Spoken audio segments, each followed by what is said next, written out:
Welcome back to my channel. இன்றைக்கி நம்ம பார்க்க போகிற லேயர் இந்த மாம்பாக்கம் ஜங்ஷன் வந்து ஜஸ்ட் ஒரு 3 minutes ட்ராவலிங் டிஸ்டன்ஸ்லேயும் நம்ம மேலவாக்கத்துக்கு அப்படியே ஆப்போசிட்டில் போகிற திருப்பூரூர் வேலேருந்து ஜஸ்ட் ஒரு 500 மீட்டர் டிஸ்டன்ஸில் அமைஞ்சிருக்கிறதாங்க இந்த ரக்ஷா கார்டன். இது புத்தம் புதுச ரெசிடென்ஷியல் லேஅவுட்டுங்க, ஃப்ரெஷ் லேஅவுட். இது சுற்றினும் வீடுகளுக்கு மத்தியில் உங்களுக்கு கொண்டு வந்திருக்காங்க நம்ம என்ஆர்ஐ ப்ராப்பர்ட்டிஸ். இது ஒரு டிடிசிபி அண்ட் ரெரா அப்ரூவ் ப்ராஜெக்ட்டுங்க. வர டியூஸ்டே அன்னைக்கு இது வந்து லான்ச் பண்ண போகிறாங்க. இப்போ ரோடு ஒர்க் தாங்க போயிட்டுருக்கு. இப்போ பார்த்தீங்கன்னா இந்த சைட்டில் உங்களுக்கு கார்னர் பிளாட்லேருந்து எல்லா பிளாட்டுமே அவைலபிலிட்டி இருக்குது. எல்லா ஃபேஸிங்லேயும் நார்த் ஈஸ்ட் கார்னர் முதற்கொண்டு எல்லா பிளாட்டுமே அவைலபிலிட்டி இருக்குங்க. இப்போ இந்த சான்ஸை மிஸ் பண்ணாதீங்க. ஏன்னா நம்ம மாம்பாக்கம் ஜங்ஷன்லேருந்து ஜஸ்ட் 3 minutes ட்ராவலிங் டிஸ்டன்ஸில் இருக்க இந்த ரக்ஷா கார்டனோட ஸ்கொயர் ஃபீட் ரேட் பார்த்தீங்கன்னா 2699 ரூபா. இங்கே 779 ஸ்கொயர் ஃபீட் வந்து அப் டு 1140 ஸ்கொயர் ஃபீட் வரையும் பிளாட் ரேஞ்சஸ் அவைலபிலிட்டி இருக்குது.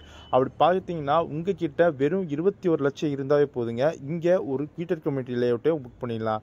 அது மட்டும் இல்லாமல் நம்ம லேஅவுட்டில் இருந்து பஸ் ஃபெசிலிட்டியும் உங்களுக்கு அவைலபிலிட்டி இருக்குங்க. இதை விட உங்களுக்கு என்ன வேணும்? மேலும் விவரம் தெரிஞ்சுக்கணும் அப்படின்னா ஸ்க்ரீனில் தெரியும் நம்பரை கால் பண்ணுங்கள். தேங்க்யூ.